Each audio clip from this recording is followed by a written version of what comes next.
வணக்கம். முதலில் தலைப்புச் செய்திகள். ஈரான் இஸ்ரேல் மோதல் இறுதியை நெருங்குகிறது. வளைகுடா நாடுகளுக்கு ஐரோப்பா ஆதரவு. ஐரோப்பிய பேரவைத் தலைவர் தெரிவிப்பு.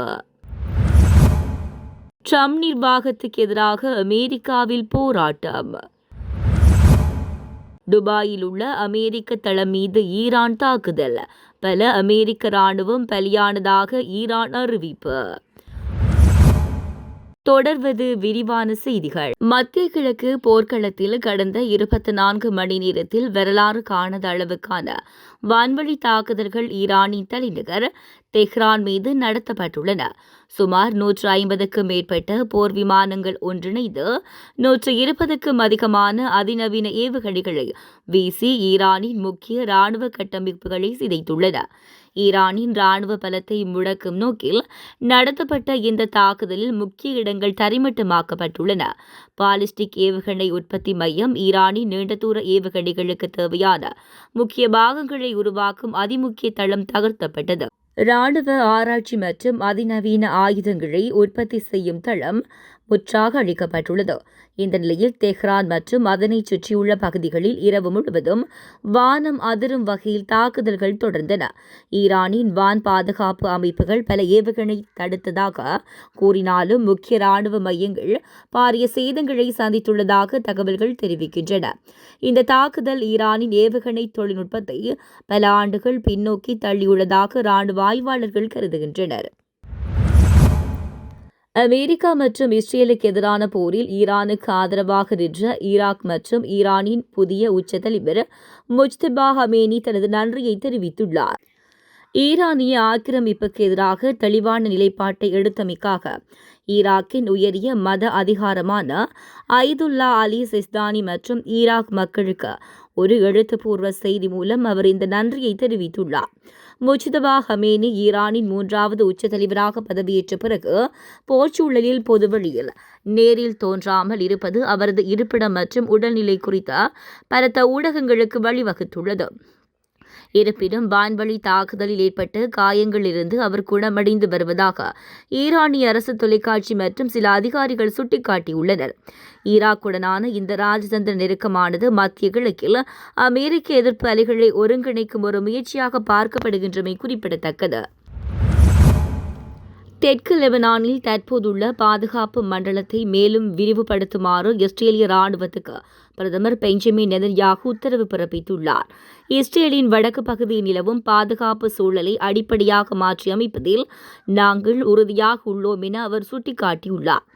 இதன் அடிப்படையில் பாதுகாப்பு மண்டலத்தை விரிவுபடுத்த இப்போதுதான் உத்தரவிட்டேன் என நெதன்யாகு குறிப்பிட்டுள்ளார். இப்பிராந்தியத்தில் தரைவழி ஊடுருவலை மேற்கொண்டு வரும் இஸ்ரேலிய படைகள் ஏற்கனவே அங்கிருக்கும் வீடுகள் மற்றும் உட்கட்டமைப்புகளை தகர்த்து வருவதுடன் பொதுமக்களை கட்டாயமாக வெளியேறுமாறும் உத்தரவிட்டுள்ளன. லெபனானுடனான வடக்கு எல்லையில் இஸ்ரேலின் பாதுகாப்பு நிலையை வலுப்படுத்துவதே இந்த நகர்வின் நோக்கம் என்று கூறப்பட்டாலும் இந்த எல்லை தாண்டிய மோதல்கள் மத்திய கிழக்கில் ஒரு முழு அளவிலான பிராந்திய போராக வெடிக்கக்கூடும் என்ற அச்சத்தை சர்வதேச சமூகத்திடையே ஏற்படுத்தியுள்ளமை குறிப்பிடத்தக்கது. அமெரிக்காவின் முக்கிய நகரங்கள் முழுவதும் ட்ரம்ப் நிர்வாகத்துக்கு எதிராக பாரிய எதிர்ப்பு போராட்டங்கள் ஆரம்பமாகியுள்ளது. இது முன்னதாக மில்லியன் கணக்கான மக்கள் பங்கேற்ற மன்னர்கள் வேண்டாம் போராட்டத்தின் 3ஆம் கட்டத்தை குறைக்கும் வகையில் அமைந்துள்ளது. ஈரானுடனான போர், கூட்டாட்சி குடியேற்ற சட்டங்களை அமல்படுத்துதல் மற்றும் அதிகரித்து வரும் வாழ்க்கை செலவு உள்ளிட்ட ஜனாதிபதி டொனால்ட் ட்ரம்ப் கொண்டு வந்த கொள்கைக்கு எதிராகவே இந்த போராட்டங்கள் முன்னெடுக்கப்படுவதாக போராட்டக்காரர்கள் தெரிவித்தனர். நியூயார்க், வாஷிங்டன் மற்றும் லாஸ் ஏஞ்சல்ஸ் உள்ளிட்ட அமெரிக்காவின் அனைத்து முக்கிய நகரங்களிலும் தற்போது போராட்டங்கள் நடைபெற்று வருவதாக சர்வதேச ஊடகங்கள் செய்தி வெளியிட்டுள்ளன. ஈரான் வளைகுடா நாடுகளை தாக்குவதன் மூலம் பொருளாதாரத்தில் பின்னடைவை உருவாக்கி அதனால் இஸ்ரேல் முன்னேற்றம் காணும் நிலை உருவாகியுள்ளது என தெரிவிக்கப்படுகிறது. ஈரான் இஸ்ரேல் மோதலில் இதுவரை இஸ்ரேல் அதிக அளவில் மேலாதிக்கம் பெற்றுள்ளது என்று கூறப்படுகிறது. கடந்த காலங்களில் ஈரான் மேற்கொண்ட தாக்குதல்களுக்கு டொனால்ட் ட்ரம்ப் தலைமையிலான அமெரிக்க ஆதரவுடன் இஸ்ரேல் பதிலடி கொடுத்ததாகவும் குறிப்பிடப்படுகிறது. கடந்த ஒரு மாத காலமாக நடைபெற்று வரும் இந்த மோதலில் 44 இஸ்ரேல் ஏவுகணைகள் மட்டுமே அளிக்கப்பட்டுள்ளது என்று தகவல்கள் தெரிவிக்கின்றன. அதேவேளை ஈரானின் நூற்றுக்கணக்கான ஏவுகணைகள் இஸ்ரேலால் அழிக்கப்பட்டதோடு சில தாக்குதல்கள் தடுக்கப்பட்டதாகவும் கூறப்படுகிறது. இஸ்ரேல் தற்போது லெபனான் நாட்டின் ஒரு பகுதியை கைப்பற்றும் நோக்கில் தாக்குதல்களை முன்னெடுத்து வருகிறது. இந்த நிலை தொடருமானால் போரில் முன்னிலை வகிப்பது இஸ்ரேல் என சர்வதேச தகவல்கள் சுட்டிக்காட்டுகின்றன. தன்னை எதிர்த்து செயல்பட்ட ஈரானுக்கு எதிர்பாராத இழப்புகளையும் உயிர்ச்சேதங்களையும் இஸ்ரேல் ஏற்படுத்தியுள்ளது என்று சர்வதேச ஊடகங்கள் தெரிவிக்கின்றன. துபாயில் உள்ள அமெரிக்க ராணுவத்தின் 2 ரகசிய மறைவிடங்களை ஏவுகணை மற்றும் ட்ரோன்கள் மூலம் தாக்கியதில் பலர் பலியானதாக ஈரான் அறிவித்துள்ளது. ஈரானின் புரட்சிகர காவல் படையில் ஹஸ்ரத் ஹாதம் அல் அன்பியா மத்திய தலைமையகத்தின் செய்தி தொடர்பாளர் லெப்டினன்ட் கேர்னல் இப்ராஹிம் ஜோல்பஹாரி இதனை அறிவித்துள்ளார்.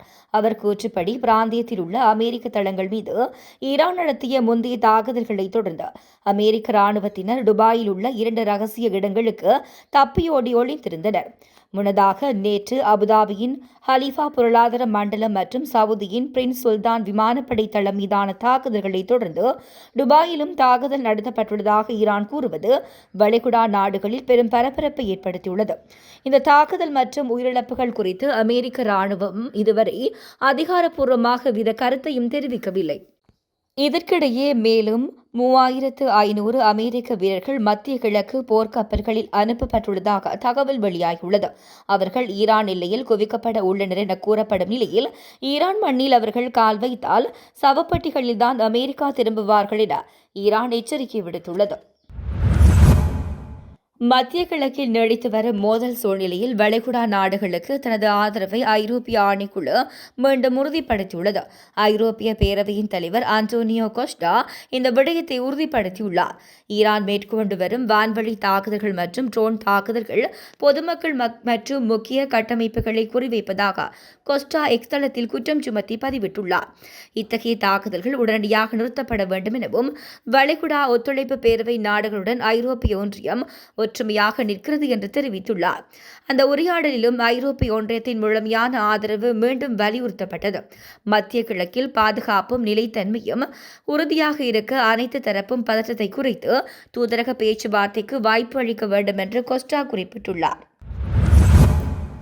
மத்திய கிழக்கில் போர் 5வது வாரமாக நீடித்து வரும் நிலையில் ஹார்க் தீவு மற்றும் ஹார்முஸ் நீரிணைக்கு அருகில் உள்ள கடலோர பகுதிகள் மீதான தாக்குதல்கள் உட்பட ஈரானில் பல வார கால தரைவழி நடவடிக்கைகளுக்கு பென்டகன் தயாராகி வருவதாக வாஷிங்டன் போஸ்ட் செய்தி வெளியிட்டுள்ளது.